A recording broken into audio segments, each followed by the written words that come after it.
ഉദ്ധവ് താക്കറെ വിഭാഗം ഇത്തവണ മഹാരാഷ്ട്രയിൽ 100-ലേറെ സീറ്റ് മത്സരിച്ചാൽ നേടിയെടുക്കാൻ കഴിയുന്ന കാലാവസ്ഥയാണ് എന്നാണ് എല്ലാ മാധ്യമങ്ങളിലും വ്യക്തമാകുന്നത്. BJPക്ക് അനുകൂലമായി ചിന്തിക്കുന്ന മാധ്യമങ്ങൾ പോലും ഏറ്റവും കുറഞ്ഞത് ശിവസേന ഉദ്ധവ് വിഭാഗത്തിന് 70 സീറ്റുകൾ പ്രവചിക്കുന്നുണ്ട്. ഇതിൽ നിന്ന് തന്നെ വളരെ വ്യക്തമാണ് BJPയുടെ തകർച്ച. ലോക്സഭാ തെരഞ്ഞെടുപ്പിൽ BJP 8 നിലയിൽ പൊട്ടുന്ന സാഹചര്യമായിരുന്നു. 9 സീറ്റുകൾ മാത്രമാണ് അവിടെ നിന്നും നേടാൻ കഴിഞ്ഞത്. മൊത്തം 48 സീറ്റുകളുള്ള മഹാരാഷ്ട്രയിൽ ഉദ്ധവ് താക്കറെ വിഭാഗത്തിന് 9 സീറ്റും ശരത് പവാറിന് 8 സീറ്റും കോൺഗ്രസിന് 13 എന്ന രീതിയിലാണ്. ഒരു സ്വതന്ത്രൻ കൂടി കോൺഗ്രസ് അംഗത്വം എടുത്തതോടുകൂടി കോൺഗ്രസിന്റെ അംഗബലം 14ലേക്ക് ഉയർന്നു എന്നുള്ളതും എടുത്തു പറയേണ്ടതാണ്. അത്തരത്തിൽ ഇന്ത്യ മുന്നണിയുടെ മാസ്മരിക പ്രകടനമാണ് ഇത്തവണ ലോക്സഭ സാക്ഷിയായത്. മഹാരാഷ്ട്രയിൽ ഇനി BJPയെ തിരികെ കൊണ്ടുവരുന്നത് അസാധ്യം തന്നെ എന്ന് വ്യക്തമാക്കിക്കൊണ്ട് നിതിൻ ജയറാം ഗഡ്കരി വെടിപൊട്ടിച്ചിരിക്കുകയാണ്. BJPയുടെ അധികാര ഹുങ്ക് മഹാരാഷ്ട്രയിലെ ജനങ്ങൾ തള്ളിക്കളഞ്ഞിരിക്കുന്നുവെന്നും ഫട്നാവിസിനെ അവർ അവരുടെ നേതാവായി പ്രഖ്യാപിക്കാൻ മടി കാണിക്കുന്നുവെന്നും കൃത്യമായി തന്നെ ആക്ഷേപവുമായി നിതിൻ ഗഡ്കരി എത്തിയിരിക്കുകയാണ്. നാഗ്പൂർ ബേസ് ചെയ്താണ് ഈ രണ്ട് നേതാക്കളും ശക്തമായി പ്രവർത്തിച്ചു കൊണ്ടിരിക്കുന്നത്. നാഗ്പൂർ മേഖലയിൽ എന്തുകൊണ്ടും രാഷ്ട്രീയപരമായി നിതിൻ ഗഡ്കരിക്ക് ഇപ്പോഴും ആധിപത്യമുണ്ട്.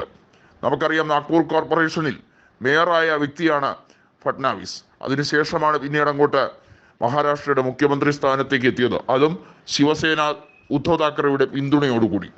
എന്നാൽ ശിവസേനയെ പിളർത്തിയെടുക്കാൻ BJP കാണിച്ച കുതന്ത്രത്തിന് അതേ നാണയത്തിൽ തന്നെ മറുപടി കൊടുക്കാൻ മറാത്ത ജനങ്ങൾ ഒരു മടിയും കാണിച്ചില്ല എന്നുള്ളതാണ് യാഥാർത്ഥ്യം.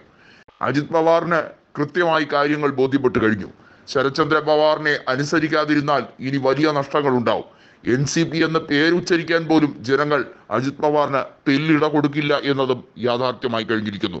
യഥാർത്ഥ നേതാവ് ശരത് പവാർ തന്നെ എന്നതും യഥാർത്ഥ രാഷ്ട്രീയ വാഴ്ച ശിവസേനയിൽ ഉദ്ധവ് വിഭാഗത്തിന് തന്നെയാണെന്നതും തെരഞ്ഞെടുപ്പോടെ ബോധ്യപ്പെട്ടു കഴിഞ്ഞ കാര്യമാണ്.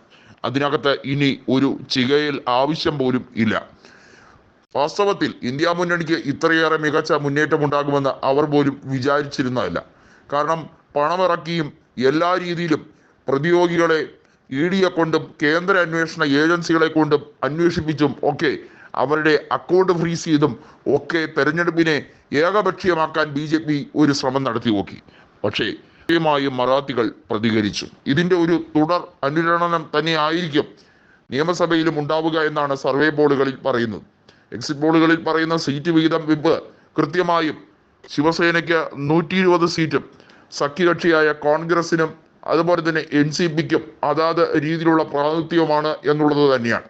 ശിവസേനയ്ക്ക് ഒരുപക്ഷെ 100-ൽ കൂടുതൽ സീറ്റ് കിട്ടിയാലും അത്ഭുതപ്പെടേണ്ട കാര്യമില്ലെന്നും അതും ഉദ്ധവ് താക്കറെ വിഭാഗത്തിന് അത്രയേറെ രാഷ്ട്രീയപരമായി നേട്ടം കൊയ്തെടുക്കാൻ ഈ തെരഞ്ഞെടുപ്പിൽ കഴിയുമെന്നതും വ്യക്തമാണ്. അദ്ദേഹം 2 കൊല്ലം മാത്രമേ മുഖ്യമന്ത്രി ആയിരുന്നുള്ളൂ. പക്ഷേ ആ 2 കൊല്ലം കൊണ്ട് അദ്ദേഹത്തിന്റെ ക്രെഡിബിലിറ്റി എത്രമാത്രം വലുതാണ് എന്നത് മറാത്തികൾക്ക് കാണിച്ചു കൊടുത്തു. യഥാർത്ഥ മുഖ്യമന്ത്രി എങ്ങനെയായിരിക്കണം, ഒരു രീതിയിലുള്ള രാഷ്ട്രീയ വിദ്വേഷവും പക്ഷപാതവും കൂടാതെ മുന്നോട്ട് നയിക്കണം എന്നതും വ്യക്തമാക്കി.